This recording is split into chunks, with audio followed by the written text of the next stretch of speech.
कौन ब्रह्मा का पिता है, कौन विष्णु की माँ, शंकर का दादा कौन है, हमको दे बताओ। यह जानने के लिए अवश्य सुनिए जगत गुरु तत्वदर्शी संत रामपाल जी महाराज के अनमोल वचन, सभी पवित्र धर्मों के शास्त्रों के आधार पर सत्साहिब। तो इसी प्रकार महाराज कहते हैं ये तो ऐसे ही है, पर हम अपनी हिम्मत हार गए तो फिर हम कायर हो गए, तो न्यू पापड़ फिर बेलने पड़ रहे हैं। कहते हैं सिर के सट निकट नजीक, सतगुरु को सुन ले सीख, सुत और पुत्र सुत पुत्री ग्र नारी ने जम किंकर मुख दे गाखे। जिन इन बालका मार पित्री पुत्री और पत्नियां में इन राज्य बैठा तरह जम किंकर काल के दो तरह मुंह में राख सूडेंगे, नौका बन गया गरबारी। लेकिन संत गरबारी से नफरत नहीं है उनकी नफरत यह है कि तुम भगवान याद नहीं रखता, संत की कृपा के अनुसार नहीं चलता, रजा के अनुसार नहीं चलता, तुम दुखी हो जाएगा। कहते हैं सुत और पुत्री ग्रह नारी ने जम किंकर मुख देंगे खे, लोक लाज कुल की मर्याद या बुजुर्गी बिगाड़े काज, या लोक लाज पहला दुश्मन। फिर कहते हैं अधर आधार पर खेल हमारा, कायर ग्रह अंत अपारा, और मकर तार में ही मैदान पहुंचेंगे सूरे संत सुजान। इस पर तो सूरमा सूरे यानी जो सूरमा होते हैं बहादुर होते हैं वो संत टकेंगे और वही पहुंचेंगे। बैते को बैजान न दे, महाराज कहते हैं बैते को बैजान न दे और सतगुरु पूरे खेट है। अब इन बेरा गरीबदास जी आए थे, दो संतों का प्रमाण मिला है जो सारे हरियाणा में पार हुए, एक संतोष दास, एक कलाहौड़ के अंदर उसका बनखंडी दास, उन दोनों के वहां आश्रम बने हुए, वो भी इतने पार हुए से वो फिर जन्म लेना से उन्होंने, यानी हम डटते नहीं हो संत की मर्यादा पे और फिर दोबारा उनको पार करेंगे।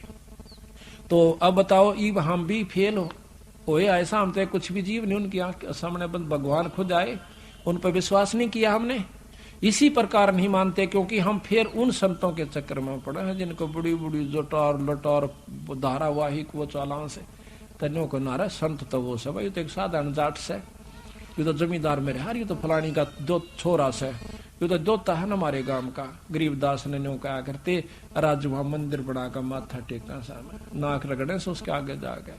और ये फेल होता भगवान आता है तो क्या सींग लगा का आवेगा या कोई और काम करके आवेगा, वो कारण होता है। पर उस समय हम फेल हो जाते हैं, फिर उड़ा मंदिर बनाते हैं, मूर्ति लावा सा फिर पूजन लाग जावा, समय जब मानते नहीं उसकी एक भी। अरे एक मान लेते तो एक का पार कर दे, इतना बड़ा ग्रंथ लेके बंदी छोड़, क्या उन्होंने बताया नहीं होगा, क्या उन्होंने समझाया नहीं होगा, दुनिया को बहुत कहा होगा। पर हमारा जो उल्टी बुद्धि फेर रखी काल ने, या सुलटी होना मुश्किल से, भक्ति मुश्किल नहीं है। मकर तार में ही मैदान सूरे संत पहुंचे सुजान, बैते को बैजान न दे सतगुरु पूरे खेवट हैं, शब्द अतीत हमारी जात गरीब दास गुदा ना गात, शब्द अतीत हमारी जात गरीब दास गुदा ना गात। सत साहिब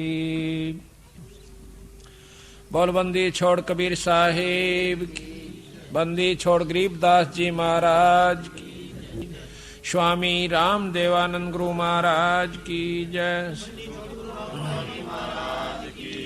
सर्व संतों की सर्व भक्तों की जय, श्री छुड़ानी धाम की सत साहिब।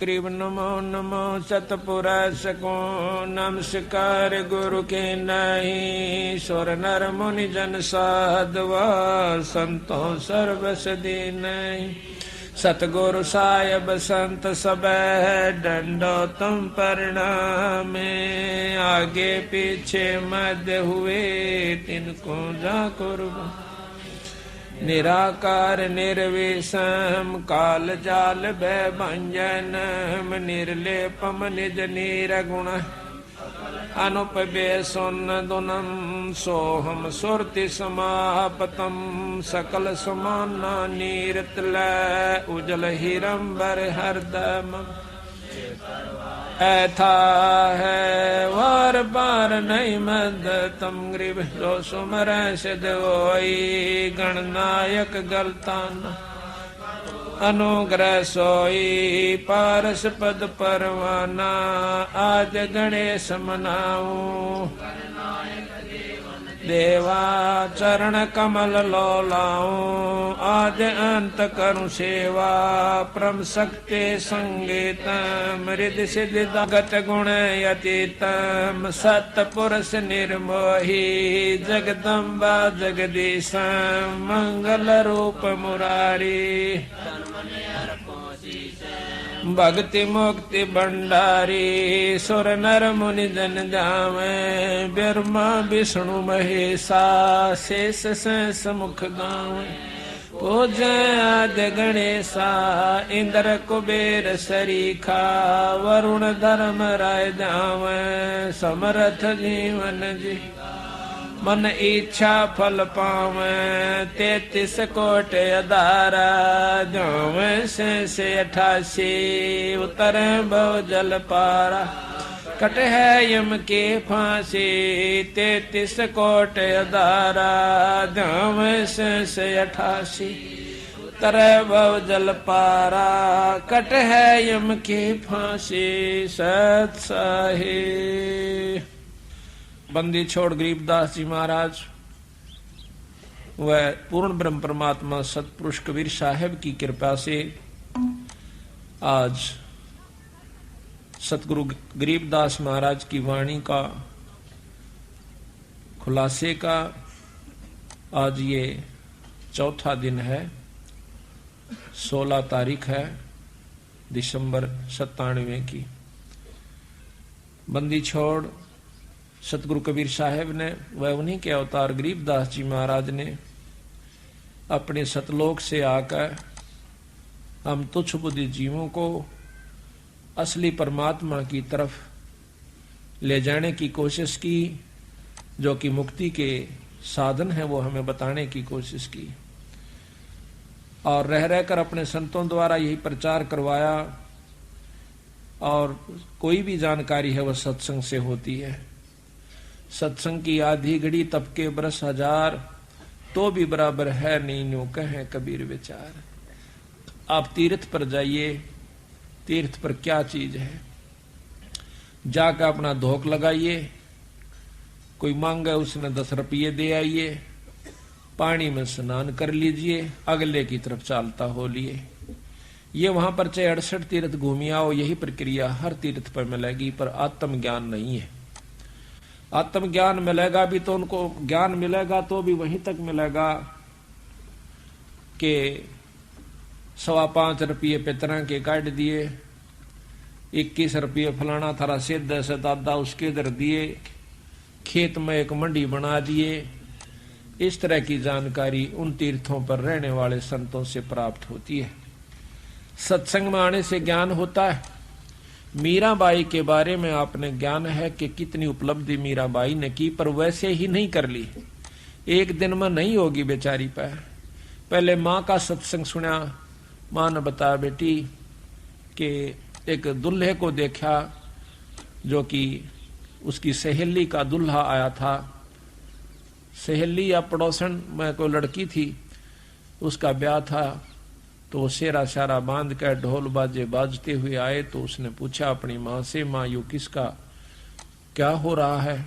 उसने कहा कि बेटी लड़की फलानी लड़की का ब्याह हो रहा है, तो मैं भी करवाऊंगी ब्याह। बच्चे ने क्या बेरा था, 7, 8, 9, 10 साल की थी। उसकी माँ ने कहा बेटा ये तो बड़ी होगी है ना, इस करके इसका अब शादी हो कर रहे हैं, फिर तेरा बड़ा होने पाँच के बाद तेरी शादी करेंगे। जिद पकड़ ली ना, ब्याह इब्बा करवाऊं, मैं भी ब्याह करवाऊं, मेरा दुल्ला ला दे। तो ज्यादा जिद करने से भगवान कृष्ण की मूर्ति उठा करके उसको दे दी कि ये तेरा दुल्ला से। अच्छे सुथरे कपड़े पर आ रखे, सिर पर मुकुट, चंदा मोर मुकुट रख रखा। उस दिन के बाद उस दुल्हे को उसने अपने प्रेम के साथ रखा, उसकी पूजा करी, साथ उसके जो सोवा जब अपनी खाट पर लौटा ले, फिर अपने धर दे अलमारी में, खेल का आकर फिर ठा ले, यानी उसमें पूरे ही लगन लगा ली, उसको अपना पति स्वीकार कर लिया भगवान सांवरिया कृष्ण रूप में। तो कहते हैं जब उसकी शादी करने लगे तो मना कर गई माँ दो ब्याह नहीं करवाया करती, मन तो एक बार करवा लिया। और ये तो अमर दुल्हा है जो कभी मरता नहीं, और ये नकली दुल्हा के ला शादी करवा के काल न मर जाएंगे, विधवा हो जाऊंगी, मैं निरंडापा काटूं, ये मेरा समझ में आ चुकी है। उसके बाद जबरदस्ती शादी करनी पड़ी, क्योंकि बच्चे लड़की की जात घर में कौन रख सके, ऐसा समाज में व्यापक है वो बात। तो राजा के साथ शादी कर दी। शादी के कुछ दिनों के बाद उसका पति देव मर जाता है, शरीर छोड़ जाता है। मीरा की जो लगन थी वो लगी रहती है, वो नहीं मना किया करता था, वह कहीं सत्संग आदि में जाती। उसके देवर था वो बहुत अटीला था, वो मना करा करता, पहले भी उसको धमका दिया करता, लेकिन वो जो राणा था बड़े वाला वो कभी उसको मना नहीं किया करता था। उसके मान गया था, उसकी आत्मा मानती थी, पर वो परमात्मा को प्यारा हुआ। उसके बाद उसको बहुत कष्ट उठाना पड़ा। उसके देवर ने बहुत दुखी करी, कभी तो कहता है तेरी नाड़ काट दूंगा, कभी कहे सांप बेच दिया। एक बार सांप बेच दिया, सांप बेचा कि नो कह करके पिटारी के अंदर लुको कर ले गए, जिसमें हार होता है। मीरा को कहना कि ये हार से और इसको पहन ले। जब खोलती है तो 9 लखा हार बन जाता है। नौकरों ने आके बताया राणा को कि महाराज वो तो हार बन गया। नो जाकर देखा है तो उसके अंदर हार लिखा हुआ, और बहुत उसको महसूस हुई राणा को भाई कोई शक्ति जरूर से, पर अहंकार कसूता हो, लोक लाज बहुत ज्यादा बुरी होती है। उसके मन में न्यू था कि हमारी बहू ठाकरों की, और कितना हो जावा दुनिया ताने मारा सैया हमने सहन नहीं होती। मीराबाई ने बोली चाहे मेरा सिर कट जा, पर मैं सत्संग में जानता नहीं मना रह सकती। हम तो थोड़ी सी आंट को मान करके भी सत्संग से विमुख हो जाते हैं ना हम, लेकिन थोड़ा सा हिम्मत करनी पड़ेगी। किसी युग में कर लियो या करे सदेगी, करें सरेगा, चाहे इस जन्म में कर लियो, चाहे फिर कभी जन्म और कोई भक्ति का सूत बैठ जा तो फिर कर लियो, करना पड़ेगी हिम्मत। जैसे मीराबाई ने करी। मारा तो यह समझ में आई, जब मीराबाई एक लड़की होकर और संघर्ष समाज से कर सकती है तो क्या हम नहीं कर सकते? और क्या आज की लड़कियां नहीं कर सकती? वो लड़की कोई 4 हाथ थे उसका, पर बात समझ में आए की है, समझ में आ जाओ सारा कुछ कर सकता। पर कबीर साहब का मार्ग और आसान है, वो तो घर में रह के समझ में आ सकती है, बाहर छोड़कर जान की भी आवश्यकता नहीं है, पर इतनी लगन लगानी पड़ेगी। कहते हैं कृष्ण भगवान जब वो नाचा करती उसके विरह प्रेम में तो खुद प्रकट हो जाया करते थे, वहां पर उसके साथ नाचा करते थे। फिर उसको मारने के लिए, खुद मारने की खातिर जहर भेज दिया काले सांप का। कहते हैं उसी समय पता लग गया मीरा को, और तलवार लेकर खड़ा हो गया राणा के इसको पी लिए नहीं तो तेरी नाड़ काट दूंगा। मीराबाई ने सोची मरना तो सही, पर परमात्मा के नाम पर क्यों ना मरूं। लेकर उस जहर के प्याले को और उस भगवान कृष्ण की मूर्ति शालिग्राम का ऊपर घेर कर उसके चरणा पर नीचे दूसरा प्याला डाल लिया और कह लिया कि ले परमात्मा अब तू जाने तेरा काम जाना है। महाराज कहते हैं मीराबाई को मारन चाले जहर का प्याला प्यारे, और पीवत ही अमृत हो गया सरद ही यारे। यानी अमृत कैसा हो गया वो जहर। तो इस प्रकार ईश्वर जो शक्ति है, जिस इष्ट में जितनी शक्ति है उतनी मदद वो अवश्य करता है। अब आप किसी हौलदार या थानेदार का सहारा ले लीजिए, वो भी मदद आपकी कर देगा, पर जितनी कर सकता है उतनी कर देगा, आगे उसके बस की बात नहीं। इसी प्रकार ये 3 लोग के परमात्मा कोई छोटी शक्ति नहीं है। जिस प्रकार डिप्टी कमिश्नर बहुत बड़ी पावर हो जाए, परंतु सीएम और पीएम प्राइम मिनिस्टर के सामने बहुत छोटी कायम आ जाता है। यही हमारा बंदी छोड़ के कहने का तात्पर्य है। फिर क्या हुआ कि उसने कुछ दिन के बाद सोचा गया न्यो नहीं मरे तो उसकी नाड़ काट दिया जाकर। जासे राणा एकदम क्वाड़ खुलवा से मीरा एकदम चौंक कर खड़ी होती है।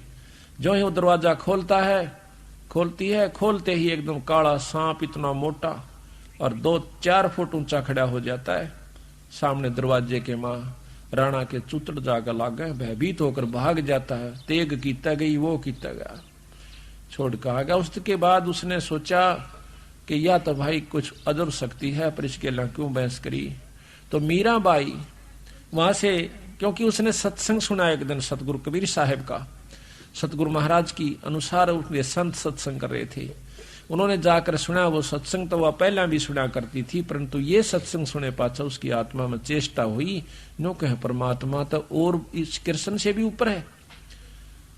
तो उन संतों ने कहा कि ये तो बहुत छोटी इकाई के परमात्मा है भगवान कृष्ण तो, और ये आपको इतनी मदद दे रहे हैं, और इनसे ऊपर जो परम शक्ति है उससे मेल हो जा मीरा, ये जन्म मरण की बीमारी को काट सकते हैं। कृष्ण जी आगे बस कि आपके जन्म मरण खत्म करना नहीं है। वो कहने लगी जी मुझे यह समझ में आई नहीं संतो, मेरे बात ये समझ में नहीं आती, क्योंकि आज तक मैंने तो कहीं सुना नहीं। क्या उन्होंने कहा कि बहन तने वो सत्संग ना सुना था, बताई ऐसा सत्संग आपको मिला नहीं था तो आप कृष्ण जी से पूछ लियो। आप तो कहती हो कि मेरे सामने साक्षात दर्शन देते हैं, उनसे प्रश्न करके देखियो, वो संत हैं, वो भगवान हैं, वो झूठ नहीं बोलेंगे। तो कहते हैं मीराबाई ने आत्मा से पुकार करी, भगवान कृष्ण उत्पन्न हुए, सामने प्रगट हो गए, कहने लगे बोल बे के चावस कि महाराज मैंने आज सत्संग में सुना से कि आपसे ऊपर एक शक्ति निरंजन है, निरंजन से ऊपर ब्रह्म है, पार ब्रह्म है, और पार ब्रह्म से ऊपर पूर्ण ब्रह्म परमात्मा जो अनंत करोड़ ब्रह्मांड का भगवान बताया संतों ने। तो कृष्ण कहने लगा मीरा चीज तो बिल्कुल सत्य बताई उन्होंने, वस्तु सत्य है, लेकिन बात जो है वो तेरे और मेरे बस बाहर की बात से, ना तो हम जा सकते उसको पा सकते और ना आप पा सकती, इसलिए उसका संघर्ष करना ही मूर्खता का है। वो कहने लगी जी उन संतों ने जिन्होंने ये बताई है तो वो कहते हैं कि हमारे गुरु जी के पास वो शक्ति भी है कि हमें यहाँ से जन्म मरण की छुटकारा करवा देंगे एक सार नाम द्वारा। कहने लगे मीरा वैसे तेरी इच्छा है पर वस्तु वहां आपको मिलेगी नहीं, यानी छुटकारा नहीं हो सकता है परम शक्ति, पर हम वहां नहीं पहुंच सकते। मीराबाई कभी चसक होगी कि जब खुद परमात्मा जिसको मैं मालिक मान बैठी थी और वो खुद कैसे, तो जरूर कोई कोई शक्ति है। मीराबाई वहां से निकलकर काशी में आती है भगवान कबीर साहब के पास। कबीर साहब ने सोचा कि ये ठाकरों की लड़की है, कदे इसके मन में अहंकार और ना रह गया हो, कति छाण के देखना चाहते थे जब ही नाम दिया जाता है। कहने लगा बहन ऐसे कर, रविदास जियों से उपदेश ले लीजिए। रविदास जी चमार जाति से और आप तक हाल तार के लाया करते थे मरे हुए पशुओं की, मारा नहीं करते थे, और फिर उस चमड़े को सुखाया करते थे, उसको रंगा करते थे, और फिर उसका जूती बना करके अपनी रोटी रोजी का और साथ में भजन भी करते रहते थे। जब वहां कर देखा मीराबाई ने सुरडा सापन चारों तरफ पानी खिंडा हुआ, महक आ रही है बांस उसकी चाम की, तो मीराबाई जाकर बैठ जाती है, नमस्कार करती है, मत्था टेकती है। कहने लगी मीरा ये तू ठाकरा की लड़की होकर और एक चमार के घर पाएगी? तो कहती है महाराज ज्यादा दुखी ना करो, इस शरीर का इस माटी का क्या चमार और क्या जात है, क्या हरिजन है, कौन जाट है, ये तो कुछ भी नहीं है महाराज, ये तो 5 तत्व का पुतला या मिट्टी है। रविदास बहुत प्रसन्न हुए, कहने लगे बहन नाम तो मीरा सतगुरु महाराज देंगे कबीर साहब कि उन्होंने मुझे यहाँ पर भेजा है। तो उस समय उसने कहा कि बिल्कुल ठीक है, नाम दे दिया, ये सत नाम दिया उसको जो कि हम आपको देते हैं, सांस का सुमन। मीराबाई लेकर नाम करके दंडोत प्रणाम, हफ्ते 10 दिन वहां रह करके उनके पास संतों के पास सत्संग में, फिर दोबारा वो मथुरा चली जाती है वृंदावन में। तो वहां जाकर के भजन कर रही थी, उसका समय थोड़ा रह गया था। उस समय कबीर साहब प्रकट होते, महाराज जी आ गए, आओ महाराज जी आओ। महाराज जी बड़े दर्शन दिए। कहने लगा मीरा मैं तेरे को असली नाम देने के लिए आया हूं, सार नाम, सार शब्द। कहने लगे महाराज जी ये और भी रहता अभी, अगर ये तो कुछ भी नहीं था जो तुझे मिला हुआ था, पर तेरी आत्मा इतनी पुण्य हो चुकी है, यही देने के लिए, आत्मा शुद्ध करने के लिए सांस का सुमन सतनाम दिया जाता है कि अंतःकरण नम्र हो जावे, ये उस सार शब्द को प्राप्त करने के योग हो जावे। सार नाम दिया। 1 हफ्ता सतगुरु महाराज वहां रहे, जब उसकी, क्योंकि वो तो समराया खेत था, अंतःकरण कति साफ था, उसको बैठ करके सार शब्द पर उपलब्ध करवाया, और फिर सार शब्द उपलब्ध करवा कर अंतर ध्यान हो जाते हैं। हफ्ते के बाद मीरा लौ ला करके उस परमात्मा सतपुरुष के शब्द गा रही थी। पहले तो कृष्ण के गाया करती थी, फिर उस पूर्ण ब्रह्म परमात्मा में वही कसक और वही लौ लगाई। महाराज जी कहते हैं मीरा हाथ सुतार था पद गावे लोला, और पत्थर की थी प्रतिमा उसमें गई समा। तो इस प्रकार सत्संग से ही ज्ञान होता है। पूर्ण ब्रह्म परमात्मा के नाम से, सार शब्द से जीव यहां से छुटकारा पा सकता है। तो इस प्रकार हमने सत्संग में आना होगा और सत्संग की महिमा को समझना होगा। आपने सुना कि मीराबाई पहले ओम नाम पर आश्रित थी और सत्संग में गई तो जाने से ज्ञान हुआ कि पूर्ण ब्रह्म परमात्मा क्या चीज है। अब मीराबाई की तरह हमने आश्रित होना चाहिए पड़ेगा। और देखो उसने साफ कह दिया कि सत्संग में जरूर जाएंगी, चाहे सिर फूटो चाहे माथा, चाहे को बूंदी कहो चाहे गुंडी कहो, हमने सत्संग नहीं छोड़ सकती। आज तो हम मनुष्य शरीर में हैं और हमारी इज्जत भी है, सब कुछ है, कल हम पशु बन जाएंगे या ईश्वर का नाम ना लेने से हमारे बुरे कर्मों अनुसार हमें अधरंग मार जावे, कोई लकुआ मार जावे या टेढ़े मेढ़े अंग हो जाते हैं। उनको चलते हुए, उनको उठते बैठते में कितनी दिक्कत कितनी परेशानी होती है। लड़कियां देखी बेचारी बहुत बुरी तरह उनका हालत होती है, जिनको अंग उनके अपायज होते हैं। अब वो कहाँ से मरोड़ करें, वो टेढ़े मेढ़े चालन से न्यो कहें शर्म आवा सहिता हमने माथा टेकती आना। और उनने पूछ के देखो उनकी शर्म कहाँ गई, सर का बड़ चालन बेचारी। तो यही हालत हो जाएगी भगवान का नाम ना लेने से, सत्संगत में ना आने से हमारी ऐसी दुर्गति हो जाएगी। जो समझदार माता पिता अपने बच्चा का गे लावे और सत्संग सुनवा के ले जावे, बच्चा कोरा अंग हो से जल्दी असर हो जाता है। अब जो वृद्ध अवस्था में आ चुके हैं उन्हें ज्यादा मेहनत करनी पड़ेगी सत्संग को सुन के अपने अंग को, अपने मन को डालने में। तो सत्संग ही एकमात्र ऐसा स्थान है जहां पर परमात्मा प्राप्ति का, आत्म कल्याण का जो मार्ग प्रशस्त होता है। कबीरा संगत साधु की नित परते के जजाय, दुर्मति दूर बहाय कहवें देव सुमत बताए। कबीर संगति सो सुख उपजय, को संगत से दुख जोए, कह कबीर तां जाइए जहाँ साधु का संग ओए। कबीरा संगत साध की, कब होना निष्फल जाए, जो पै धोवे भून के फिर भी फूल फल अगाए। कबीरा संगत साधो की, अरे और की ब्यादे, संगत बुरी असाधु की, आठों पैर उपादे। कि संगत करे तो संत की करे, असाधु असाध तो हमेशा उत्पने सिखावेगा, उल्टी बात लावेगा, उन तो बच कर रहना चाहिए। कबीरा संगत साधु की, जो की भूसी खाए, खीर खांड भोजन मिले, साकट संग नहीं जावे। अपने प्यारे भगत के घर में जो परमात्मा का प्यारा हंस है, उसके पास चाहे जौ की रोटी मिल जाए, उड़ जाकर खा ले, और खीर खांड का भोजन बन रहा हो, पर साकट की गेला नहीं जावे। मन माना शांत तीन तेरा रंग बदल देवे, भक्ति से विमुख कर देवे। उसकी तो वही कुबद से उसमें वही उसके अंदर भरा हुआ है बेचारे में। कबीर संगति की जैसा दू की, जिनका पूरा मन, अन तो ले ही देत ये राम सरीखा धन्य। कबीरा संगति साधु की, जो गंदी का बास, जो कुछ गंदी ना देवे है तो भी बास सुबास। इत्र बांटने वाला, इत्र बेचनिया कहते उसके पास आप जाइए, वो अपना कुछ भी नहीं देगा, जब भी मैं का पाए जाएगी इत्र माते।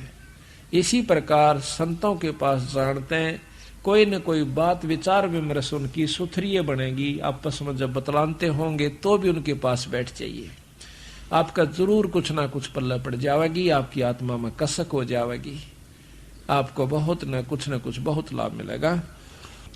कबीर एक घड़ी आधी घड़ी, आदि से पुन आदे, कबीरा संगत साधु के कटे कोट अपराधे।